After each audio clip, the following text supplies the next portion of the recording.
Welcome to Ep 8 of Lair. As usual, as a starting point, I just wanted to thank all the support that keep coming pretty much every day, really. Messages, comments, subscriptions, participations on Discord channel. If you're not in the Discord channel, I invite you to do so. If you want to know how to subscribe, either ask one of the viewers that we have at the moment, or you can interact directly with our bot. You can, I believe it's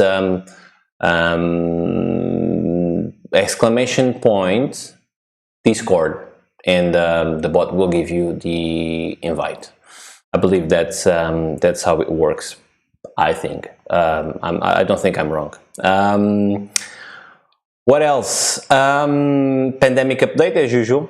I remind, or well, not that I'm reminding, but I'm not currently in London. I'm still in Lisbon.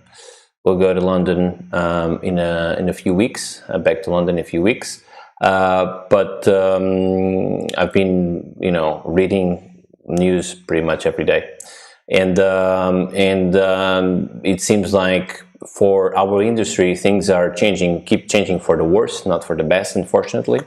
Even though there are articles and talks, and I think in some cases it's already starting. The shooting is already starting, but of course, which is good news. Don't get me wrong, but of course the shooting, I'm sure it will require or it will run under certain restrictions for obvious reasons, and it might mean another delay because of that. So I think I've been not predicting because I'm not an oracle or anything like that.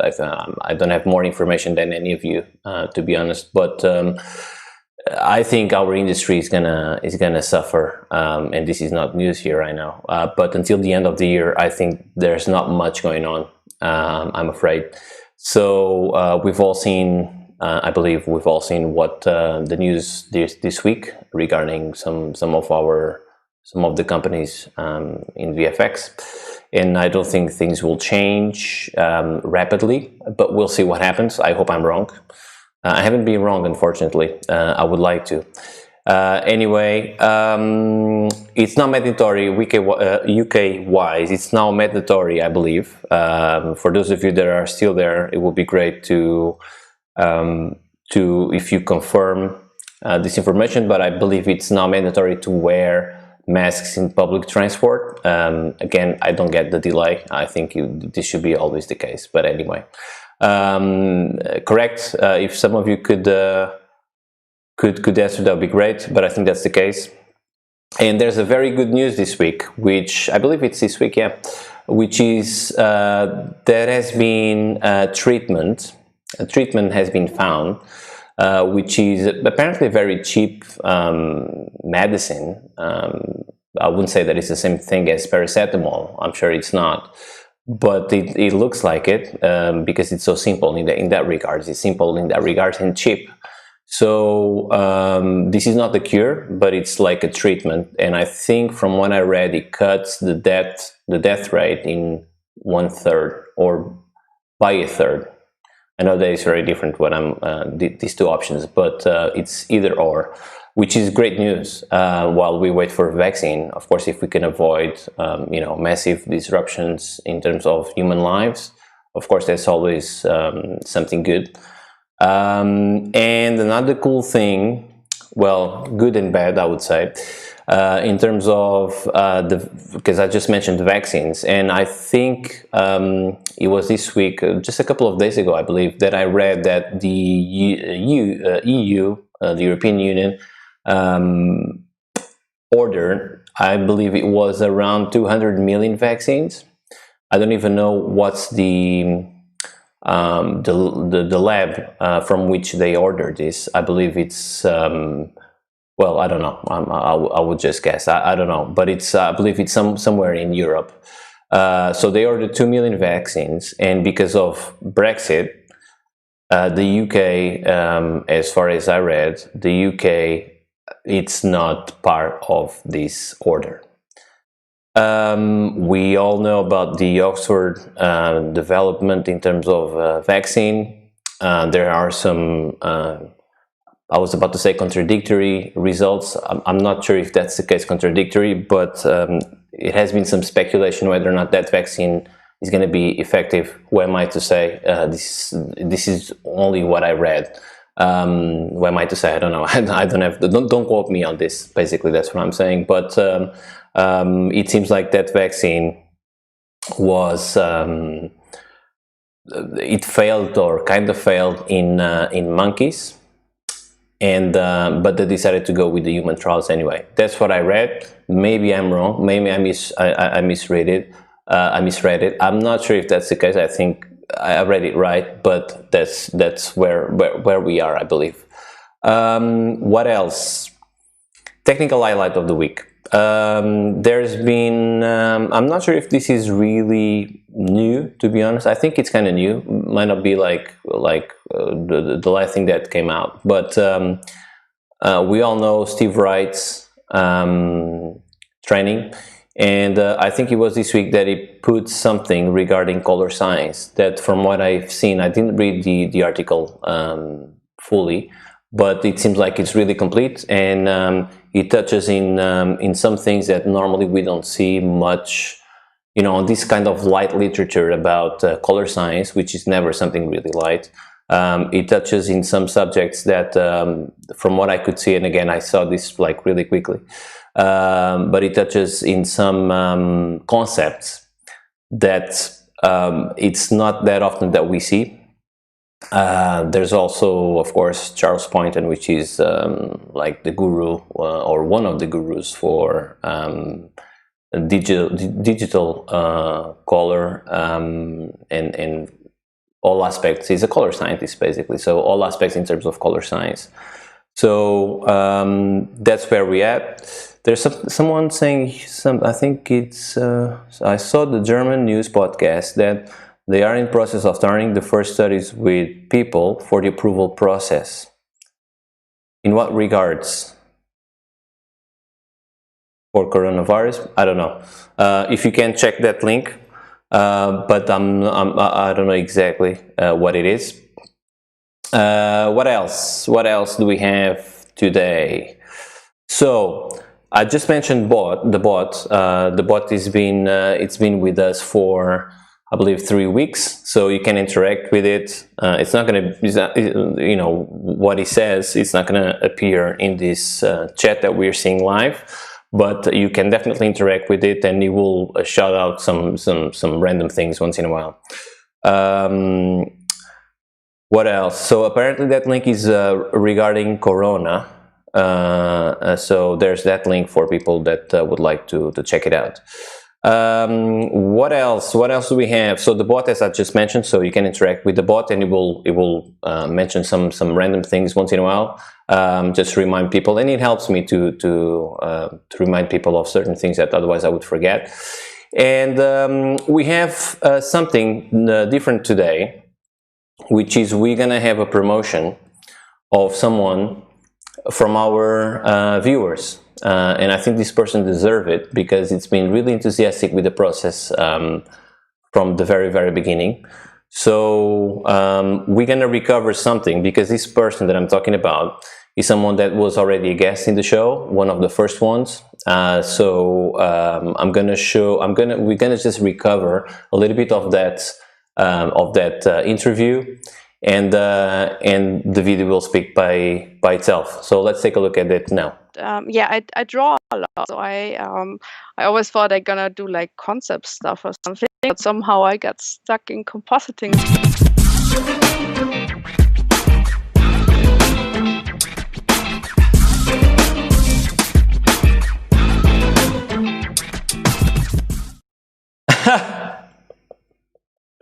So Sabine is now a moderator on, I promoted her to moderator of both the YouTube Live and Discord channel. So So I hope you liked it. I put a lot of effort on it, as you can see. So we have in Discord, just so everybody knows, in Discord we have two bots. So they moderate the channel, and they mention some other things of the channel automatically, and they also moderate the channel. So bad words or all caps and all that stuff, they will kick in action. But Sabine is going to be our first human moderator. Okay, I think she deserved it, and so welcome, Sabine, and you should all be really afraid, because she can be a badass. I think someone just mentioned badass. Yeah, it was Mauricio. Hi, Mauricio. How you doing, man? So I think it's now time for the usual tech corner. So I think, yeah, I think you're gonna like this one. We'll see if you do. If not, this is all we have for today. By the way, and again, I'm gonna repeat myself, I know. If you have specific things that you'd like me to talk here, please use, especially Discord. I think it's the best way, but you can choose whatever way you want to just shout out and suggest some things. We already have some suggestions. One is actually from Mauricio that I just mentioned now. We'll see when I will have time to do that. But please, it's really up to you. There will be some changes in the tech corner, and one of the changes that I want to do is exactly this, more real interaction with the public. Again, I'm doing this for you and for myself as well. I'm not gonna lie, for my mental health especially.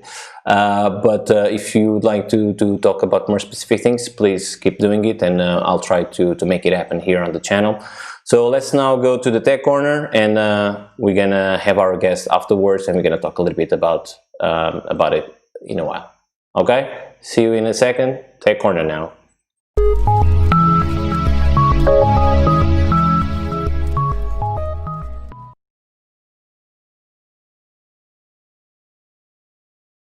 Reflections in 3D, in the 3D system within Nuke. It's something that it's, I would say, very easy to accomplish, but some people tend to complicate it a bit too much in terms of how they achieve it and what they can do about it. The solution I'm about to show you is something that has been in Nuke for several versions. Let me tell you what we have here. So I just built a scene that has two cards and has a sphere like that, and then I have a light, which is a point light that is illuminating the whole thing, and then I've just placed a camera somewhere. If I looked at here, I don't see anything because we don't have textures and we don't have an assigned material, so we have to assign material. For now, let's assign just a checkerboard. Well, that'll be enough. And let's put a font shader, and let's connect all the properties of the font shader apart from the actual image itself, which is this guy here. So we'll leave it that unplugged, and then we're gonna say let's apply that material to the whole scene. Okay, so now we have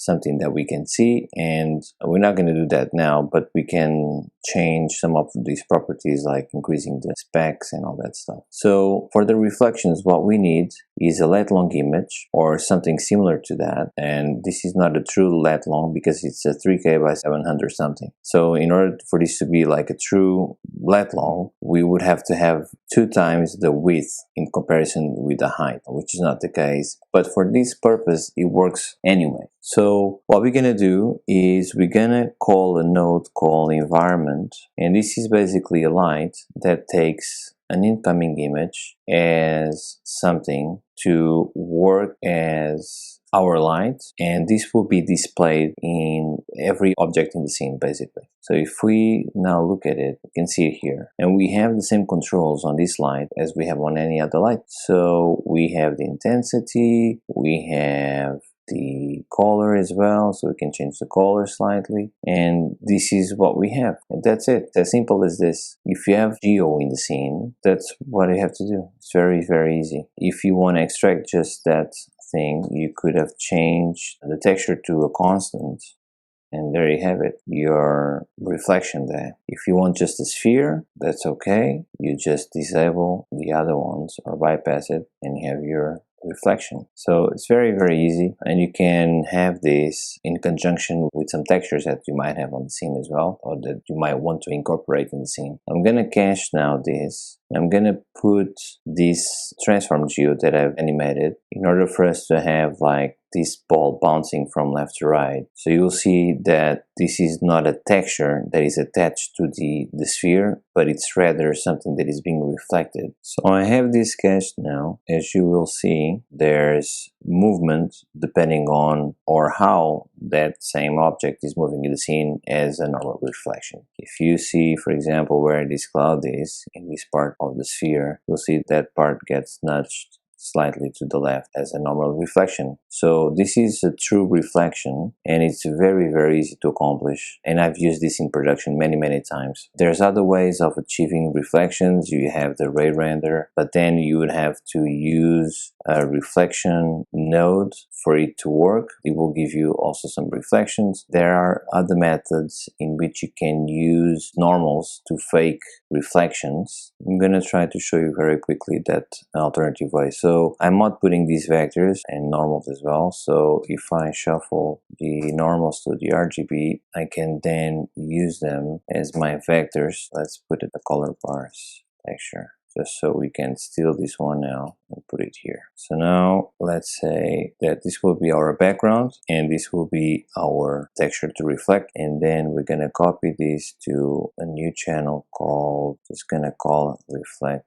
And now with night distort, there's more than one way of achieving this. None of them are the actual correct way. This is all fake, so we can improvise a bit. So let's say that this is our reflection. Now we're gonna try to get some of that onto that sphere. So now if you move up and down, we should have a reflection. Let's not forget that all we want, it's this guy. You can pre-mult it, and then we're gonna have just the sphere with that reflection. You can play with these values here, so you'll have different versions of how the normals will look like. And then you can mix this within the render. I don't like this way that much, but there might be some situations in which you might prefer to do this way. I think the other way is so much easier. Another effective way of achieving reflections, although a bit more laborious, is to have a setup like this. And let me tell you what this is. So if we have our LED long here, we're gonna mirror it, because we know that if we're gonna texture this to geo, this will be textured from the outside to the inside. So we need to mirror in order for us to see from the inside what we see in the picture. And now what we're gonna have, if this is our world, we're gonna have 6 cameras looking at all the sides of our world. So let me show you how this is achieved. So we're gonna decompose this image in 6 squares of a cube, 6 faces of a cube. So this is coming from a LED long. Now we're transforming this into a cube coming from the spherical transform. Okay, so we do that on all of them. So they all look different,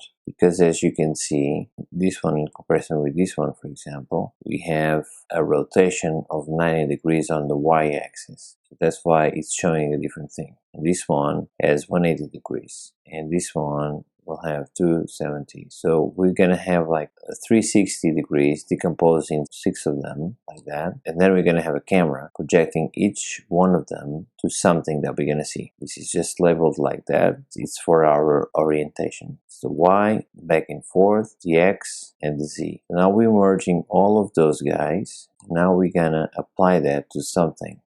That something, it's gonna be our world. Let's choose a cube. So now we have our cameras projecting in every single side, up, front, and on the sides in every single direction to a cube. If you have a cube, every single camera is going to project one of these squares into a square of the cube in which you are at. This is what we have. So that means that because we are projecting something to the walls of our cube, that means that every single thing that we put on the inside of this world, it's going to catch that same projection. And that's what we're going to use to make reflections. So taking the other example, we have this system here. It's just two cards in a sphere. So if we connect our input to that system, while we're seeing that from the inside, we have to make sure that this system here fits inside that cube. At the moment, the cube is too small for that, so we need to increase the size of the cube. This is already enough. So our world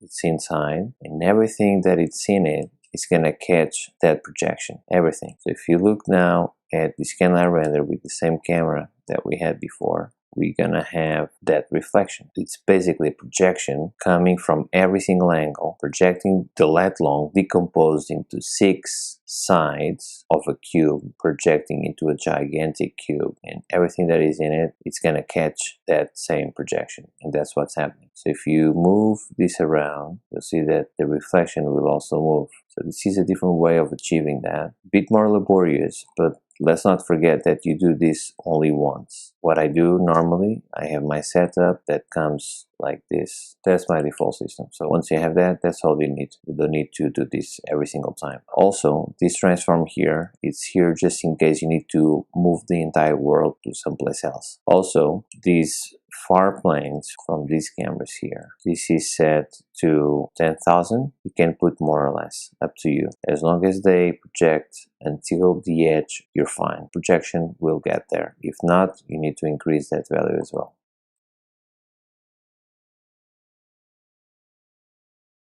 Hope you liked it. Now that I was watching this again, it seemed a bit that I was a bit kind of dying. Maybe. Hope you liked it anyway. So it's time now for our guest. So let's see if we have everything ready for him or her. I think we do. All right. Everything seems fine. See you in 2 seconds.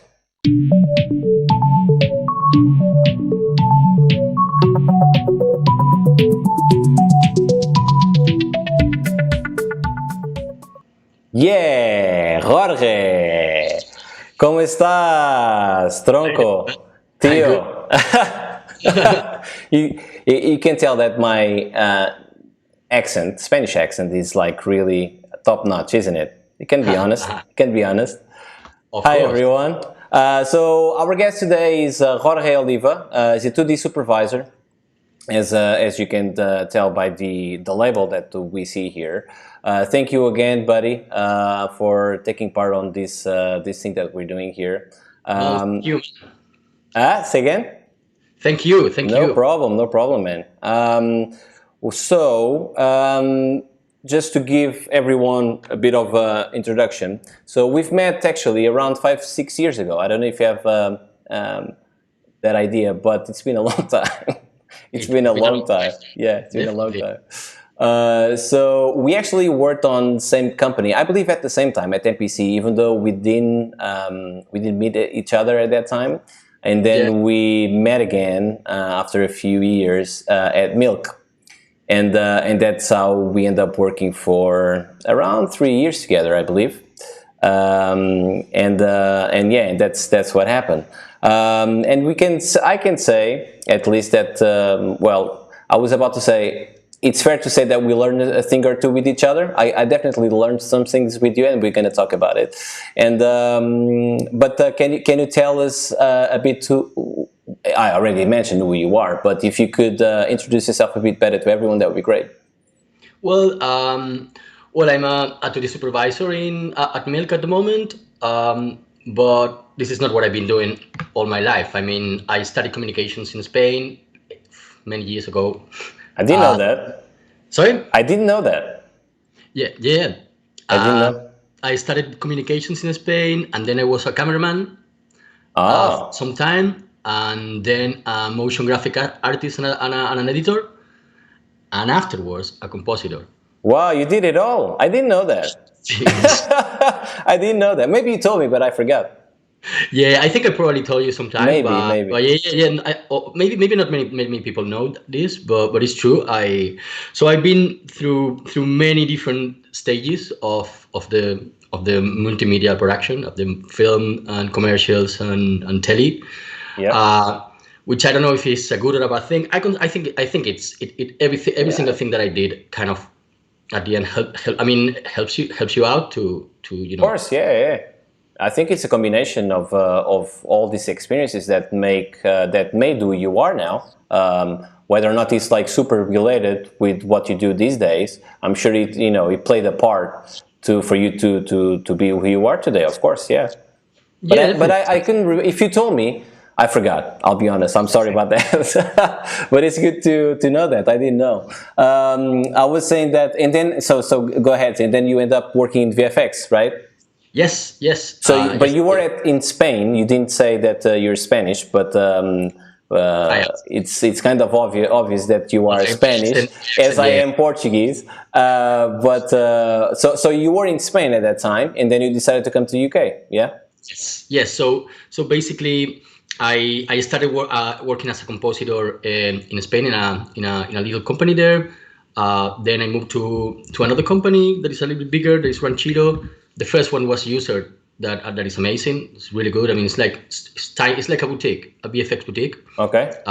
And they are like super creative, and I learned a lot there. That was my first compositing job.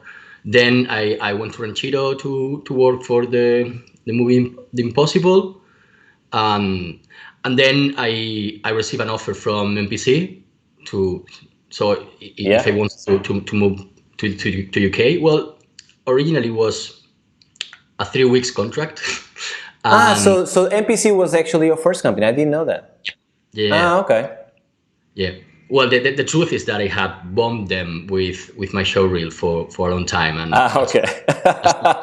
Listen, that's the way to go, and that's actually a good thing that you just mentioned, because we all have people, especially young guys, asking us, how can I enter in the industry? And I always say, I mean, you have to be really buggy with the companies, and don't lose sight of why you're doing this, and keep trying. You're gonna receive a lot of no's. You're gonna receive a lot of no answers, but keep trying, and that's exactly what we all did, And you just mentioned the same. Exactly. I mean, they know you have it already. Yeah, so exactly. You can only improve your situation. You can only get something out of it. So yeah. I mean, I want to. Basically, I moved to the UK for 3 weeks, and it's been 7 years. And I just bought this house, actually. That's what I was about to say. And you just bought a house. Congrats, man, again. In the middle of a pandemic, I'm a genius. Well, nobody predicted, right? Yeah. Nobody knew. And even if you knew, I mean, maybe it would be a good move anyway, right? Of course, there's more concerns with it, but, cannot stop. This thing cannot stop our life more than what's already doing, We have to keep living. So if you had the opportunity, I applaud you for that. Yeah, you did well, man. Cool. It's a nice one.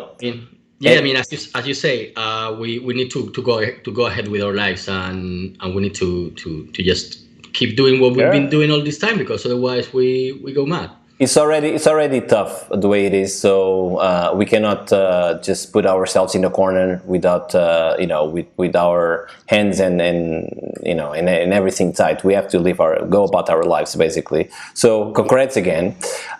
So then after MPC, you went about to other adventures, right? I believe you went to Frame Store before you got to Milk, right? Yeah. So I went to Frame Store. I spent there like almost a year or something like that. Then I went to Milk. Then I went back to Frame Store. That's right. That's when we met then. We met, and then you went away for a few months or something, right? And then you came back. Yeah, that's correct. All right. And you're still there, right? Yes. Yeah. Cool. Actually, you just mentioned something. Which was, because I forgot that you went to Milk. That's when we met for the first time. Because I believe at that time I was supervising a show in which you were participating in, right? Actually, yeah. You were my supervisor in. Was it Doctor Who? Maybe I think it was Doctor Who. Yeah. That amazing show, right? It's a show that is really dear for the people in the UK. I have to say that I'm not a fan. I already said this many times. I'm not a fan, and I'm probably I'm a little bit of a fan. I have to admit it. No way. I was about to say the opposite. I was about to say maybe I'm speaking. Well, I'm speaking for myself, but maybe I'm speaking for yourself as well. Apparently, I'm wrong.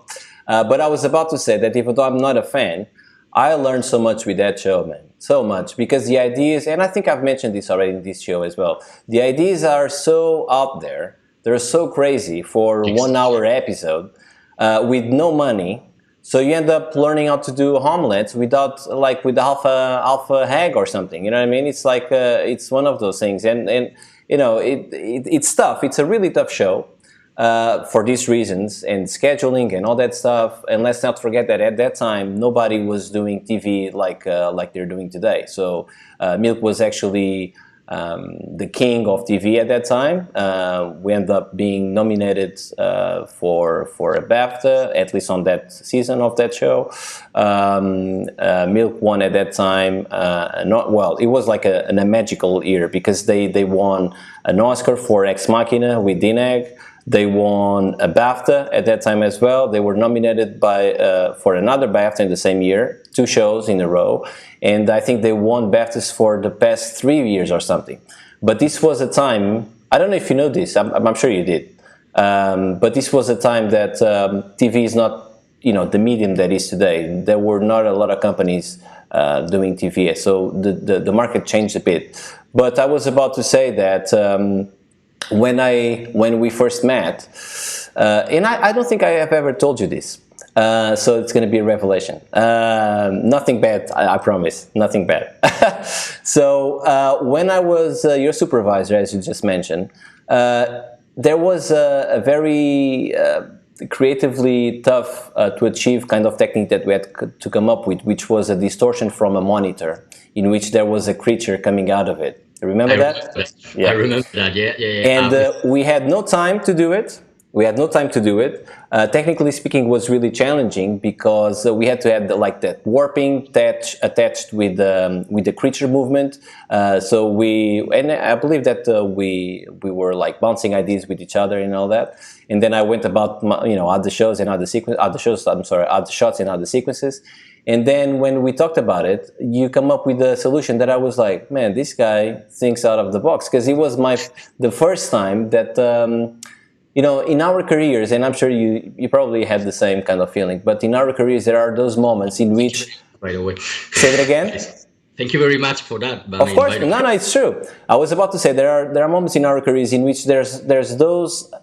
someone else gives you an idea or shows you a concept or something like that will unveil a lot of other things and pieces that you already have in your mind, but it's like that missing link that is going to unveil like a bunch of other things that you end up being able to do because of that.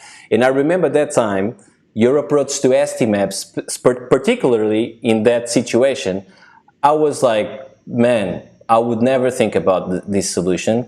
And then I used that concept to achieve many other things in many different shows. And I ended up telling that to Sarah, our HOD, at that time, saying, I think you want to keep this guy, honestly, because this guy thinks out of the box. And then I think it was not possible to keep you at that time. So you end up about your life going to Framestore, and then you came back, and then you stayed to this day.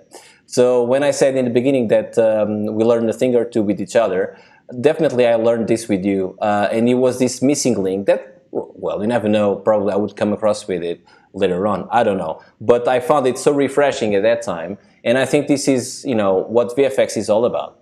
Do you want to talk about more about that technique? I mean, well, the first thing that I have to say is thank you very much for saying that. Of course, yeah.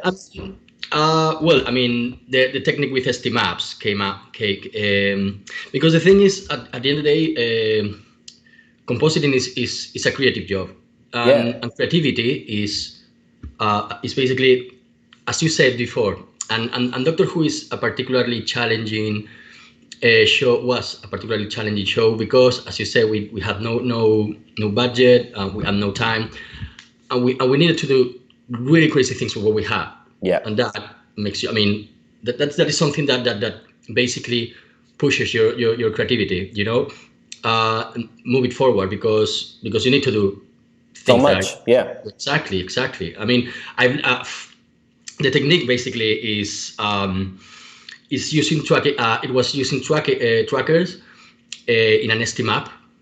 I mean, so you would track the plate, the bits that you wanted for in this case was a guy coming out, yeah, coming out of the screen. So I would track the face, and I would track a couple of points, and I use a rotor to isolate them, track them, and with the SD map distort only these areas. They basically the rotors would isolate the areas that are distorting, and that create the illusion of the creature coming out of the. Yeah. It basically created the illusion of something that we were trying to do by deforming cards in a more manual way, but we couldn't afford to do that because the creature was moving in such a random way that we couldn't like manually distort the card in that way. So you end up using SD maps to fake that 3D illusion of distortion, taking the tracking of the creature as your driving force to distort the actual SD map. That would give us the illusion of the card being distorted. So yep. I know that might be for our viewers might be a bit confusing without an image, but I will try to do a tech corner one of these days featuring this technique that Jorge is talking about, and hopefully will unveil to our viewers other ways and creative ways of achieving different things. But yeah, but that's basically what happened. So I'm not sure if that was the reason why they called you again, but I'm sure it didn't hurt. I'm pretty sure that you are the reason. No, I'm not crediting myself for that. It's you. But I remember because when I was prepping the interview, I was like, yeah, I have to mention this to him because I never did. So yeah, it was cool. And I have to say something, Pedro. I've learned so much from you as well, and I have to admit that I have created a couple of tools, and I basically I opened the ones that you let in the office. I mean, in the company, yeah. And I basically well, I left them all. Yeah, of course. But but yeah, let's say that I got inspired by your tools to design mine. That's good, man. That's good. That's good. And then I mean, as we just mentioned in the very beginning, you're now a supervisor. So you end up like being promoted to supervisor shortly. I think it was like a couple of years after you joined for the second time, right? Yeah. And I believe, what was the show you worked on? Class, there you go. Which was with the VFX Supervisor, with Salvador, which was our previous guest. So it's all combined, it's all a big family. So yeah, how was it? And what was since it was your first time, it would be great to know what was your sentiment at that time when you were asked to be a supervisor. Like, were you nervous or afraid of failure? All of those things are natural. Things together. But it would be great to hear your take on it. Well, of course I was scared. I mean, it was a big challenge. It was I don't know, at the time, it's what I wanted to do. Because it would allow me to be more creative, to supervise, entire sequences and entire shows. So I could have a little bit of more creative control over the entire thing. So in that sense, I was really thrilled. But I have to say I was very scared because obviously we had very little time. To again, right? Like always, but this particular case was especially deadly, the deadline, and I was new to everything in terms. I mean, I don't know. I remember the first week was I remember you were a bit like all over the place, which is natural. I've been there as well. We've all been there. Absolutely. The reason why I'm saying this and I'm asking you this question, it's because because this ties in with my next question, which is younger artists. Sometimes they look at more experienced artists, whether they're seniors, compositing or any other area, or supervisors, and they assume that there's no doubt, there's no, it's like everything, you know, runs smoothly all the time because you're the supervisor, you're in charge, you always know how to do things, you're never nervous, you never, but that's never the true, and that's never true, especially in the beginning of our careers, because it's like, you know, like anything else in life. If it's new to you, of course you have doubts about yourself, and of course as years goes by, and as years go by, and as the more experienced you are, of course that thing will fade more and more. But there, and I'm speaking for myself, it would be great to hear your take on it. There are moments, you know, whether it's in a specific effect or a specific show with very specific, you know, things that the client want or look or whatever, in which it's as if we've never done this before, right? You never know where to start. And I think that's my question, I guess, is what's the biggest misconceptions in your opinion? And this is a question that was someone asked me recently, so it'd be great to hear your take. What's the biggest misconceptions that younger artists have towards more senior, or in this case supervisors, in terms of everything that we're talking about here?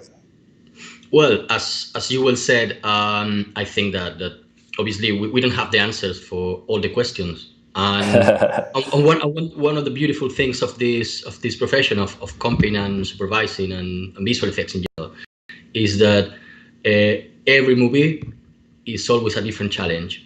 You know, it's not like when, I don't know, it's this job that we have is very special. I mean, yeah, it's really tough, but it's very special because every show is different, and there are different challenges. And of course, we don't have the answers for everything. We are only humans.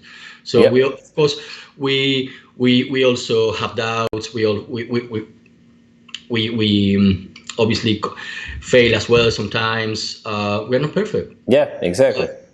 But I think that one of the biggest misconceptions maybe is that we have the answer for everything, and that we know everything. I mean, we are learning as well in a different level, but we are all learning. I mean, this is what this career is all about, to learning every day. That's such an important message. We learn every day, and I always say we learn with everyone, literally everyone.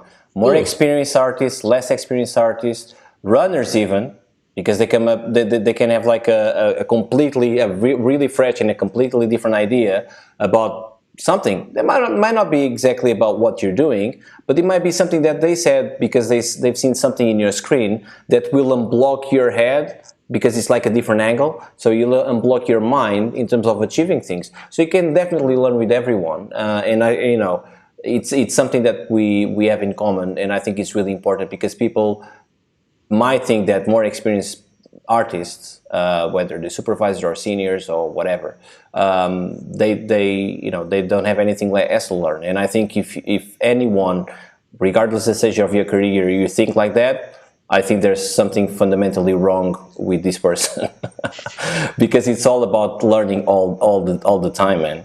Right?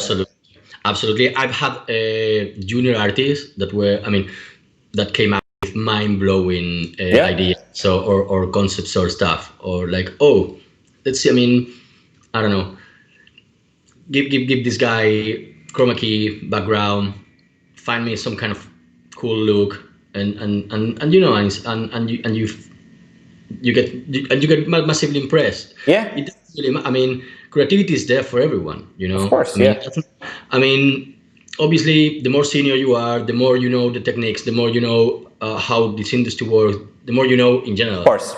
But of course, I've had, like, I mean, you can learn from every single person. Everybody can show you something. Yeah. In many ways, and not only com-wise. I mean, because this is not only about Nuke. No, of course, it's about It's also supervising or working. It's working in a team. You know. Exactly. It's have empathy, because you are working with artists, and the artists have an ego, which is, of course, we all have an ego. Everybody have an ego, and you have to manage that, and you have to learn how to communicate things, and that is a skill that they don't teach you anywhere, that you have to learn. And this is something that is, I think is very important, regardless you are an artist or a supervisor or a comper or a supervisor, but it's important to know how to behave. I mean, how to be a human being, first of all, right? And how to have empathy about other human beings. I think if you do that, and I always say this to people, that once we have these type of conversations, if you do that, that's already half of the way. You know, if you behave with empathy, if you're kind with your, well, as an artist, forget the supervision part for a second. Yeah. If you behave as a normal human being with empathy, if you don't have your ego massively, you know, with a massive growth all the time, we all have our ego. Let's not forget that. But if you tame your ego in a normal way, without, you know, being ashamed of what you want to do and not be able to say it, of course, you know, say it, but just be kind with each other. And if you do that, a lot of good things will happen in your career. That's always what I say. And some people tend to forget that. I don't know why, to be honest with you, but that's my observation. That's basically what I see. And you just mentioned something that is really important, which is egos, and I just mentioned that as well. And as a supervisor, sometimes a lot of what we do, it's not only technique, it's not only scheduling, it's not only, you know, that type of management, is also interpersonal management, managing egos, managing conflicts, and all that stuff. And that's like a completely different set of skill that it's not always easy to do. Do you wanna offer your take on it? Well, I mean, you know, we, as you said, we all have an ego, and I think that this is basically because we work with all. I mean, even if, as you say, no matter what you are, if if you are an artist, no matter if you are a supervisor or you are a comper, you have to deal with other artists from all other departments, effects, lighting, modeling, whatever. Yeah. Obviously, if you have an idea about something, or there is something that is slightly wrong in your opinion, or objectively because it's broken or whatever, you need to know how to communicate that without, as you say, without being harsh and without, being rude, Yeah. and without breaking other people's egos. You know. So I think my take on this is that's one of the most important parts of the job. I mean, Yeah, exactly. know. It is. It really is. It really is, and people tend to forget that you know, a supervision job, even a lead. I mean, a lead is like the second in line to a supervisor, but not every company have leads and supervisors. It depends on the same project. It depends on the size of the company and the size of the project. Yeah, so it's like breaking things, you know, in smaller pieces. But it's basically the same thing, and a lot of things that we do, apart from the technique and all that stuff, but it's much more about other things than just the technique. Of course, technique is always there, but you know, there's schedules, there's crewing, there's projections in terms of how many people you're going to need for this particular set of challenges, and Yeah. if the schedule changes, you have to know as a supervisor, okay, this changed, okay, that means that I will need, it turns out that, well, I will need this amount of people because this changed. So it's much more about, it's a combination of things, but it's much more about these other things rather than just focusing on a specific shot. And when we were having a conversation, I think it was with our guest 2 weeks ago, Ben McEwen, we were basically saying exactly that. So as a supervisor, we don't do one shot, we do them all without comping any, something like this, because you have to study them, you have to study the needs, and then you do a lot of other things, which is crewing. It's all about you know, interpersonal kind of management as well. So it's a different type of job, and artists, they seem like to be really eager always to go to a supervision position, whether or not they like this type of the job as well. So that can be a little bit dangerous for themselves, because eventually they will see themselves in the position that it turns out they don't like to do that type of job. You know what I mean? So you know, It's like everything. I mean, it's like even comping. I mean, not to be bad. I know people who love to roto. Not everyone. I do too. But you know, it's like is probably the part of the job that is a little bit more boring, if you want to put it like that. Some other people love it. I mean, I obviously prefer the creative bit, but you have to do both things. Yeah. I mean, it's part of the job. But I mean, it shouldn't. I don't think it should. It shouldn't take you out of taking or having or wanting to have a supervisor position. The fact that you that you might be that you're gonna end up like doing that. I mean, that boring kind of job, like crewing, I don't think it's boring. The thing is, it might be boring for some people, and because it's going to take so much time of their day, they might think that, oh, so this is what the supervision job is all about. It turns out that I'm not really keen on it, and that's okay too. I mean, if you have the offer, and if you feel prepared, and if you think you would like to take the chance, go ahead.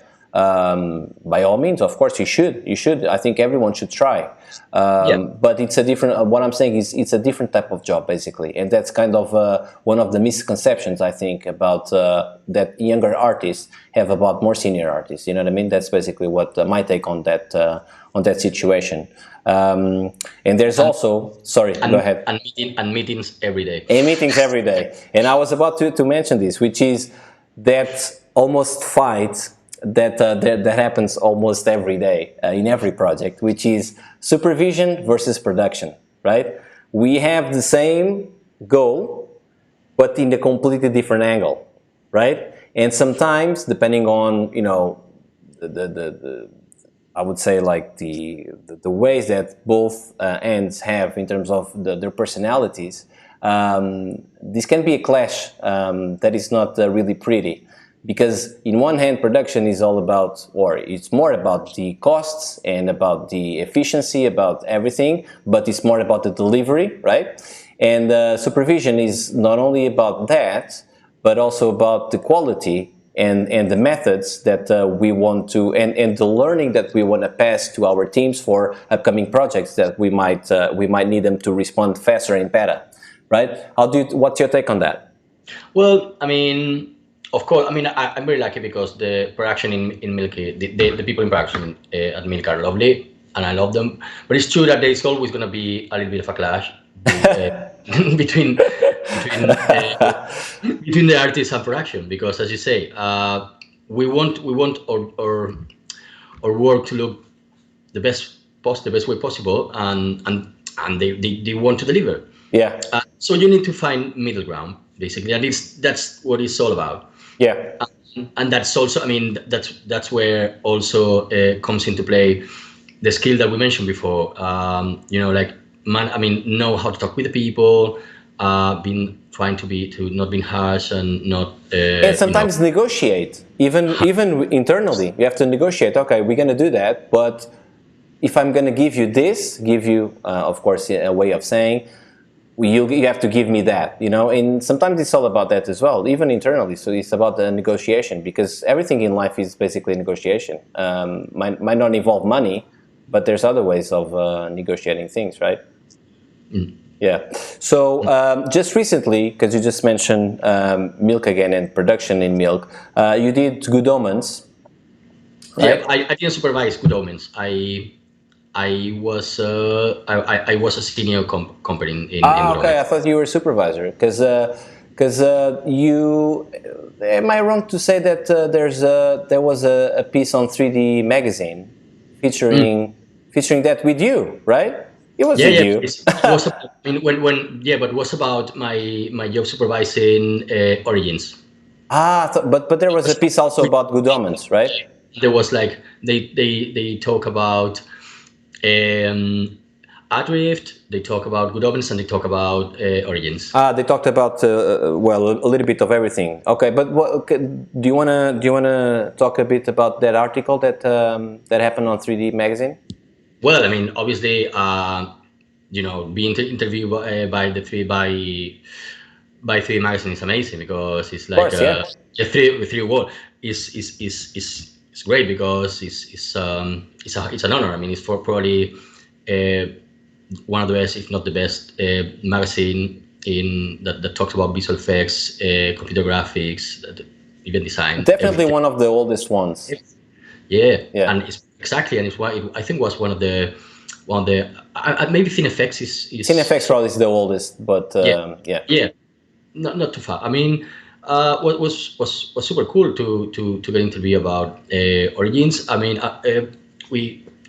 they interviewed me, Matthias, and Henning. Okay. And yeah, basically we talk about our job supervising, what kind of tools we used in Milk, what was the more challenging bits, All right. these kind of things. I mean, Cool. Origins was a really challenging show as well because That's a YouTube show, right? yeah. Yeah. YouTube Premium was gonna be, was actually, I think, was the first big show that they released. Something like that, right? Yeah. Yeah, and so it was very challenging, and they were very picky with everything, which is good because it ended up looking great. I think for the time that we had to do it, there was everything. We had like monsters, blood, spaceships. It was a lot of fun, but was A lot was of tough. work. Yeah. Yeah, Yeah. a lot of work.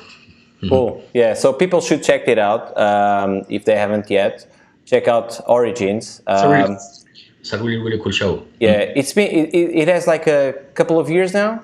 A year. 2018. 2018. So a couple of years. Yeah. So people should check it out. And now it's time for, you know what's coming, right? Node fight. All right. Oh, Should we do it? okay. You ready? Yeah. All right, let's do it then. I'm just going to put the separator, and I'm going to do that right after. All right, 2 seconds.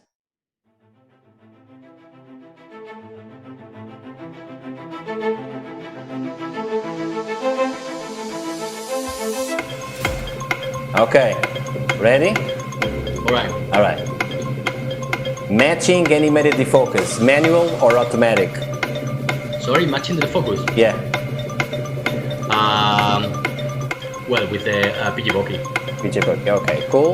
Dry to wet. Say again? Dry to wet. Look. To wet. Yeah. Lumaki maybe. And a gray. Lumaki and a gray. All right. The spill. If it's today. Yeah. The spill. The spill. Well, it's funny. I love the key like the spiller. Yeah. Yeah. I'm with you on that, man. Reflections. Reflections, right render, or depends. If it's geometry, you can use a regular shader, like something similar like a blink. I don't remember how it's called, or you can use a reflection kind of material inside of Nuke. Actually, if it's a piece of 3D. Yeah. If you use ray render, yes, you can do that. Yes. Hazing. Blur for diffusion and lift. And lift. Cool. Okay, lightning bolt. Lightning bolt. Wow. Yeah.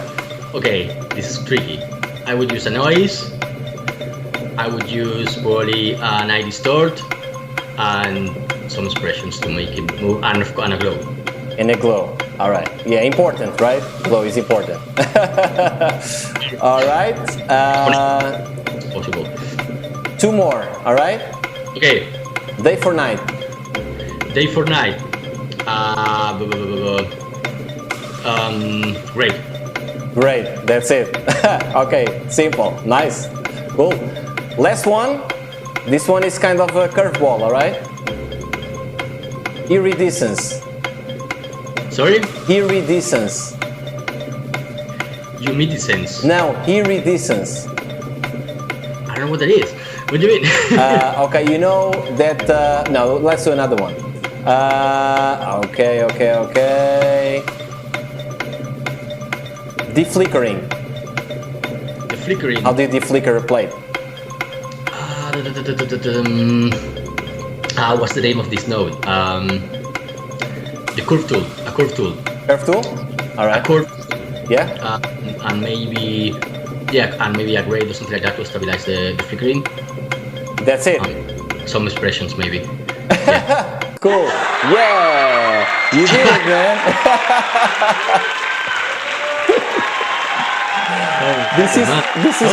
This is kind of a silly game, but people think.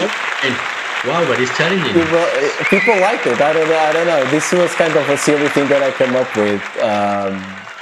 I don't know, maybe like 1.5 months ago or something, and people liked it, so I stuck with it, I guess. Don't stop doing it, man.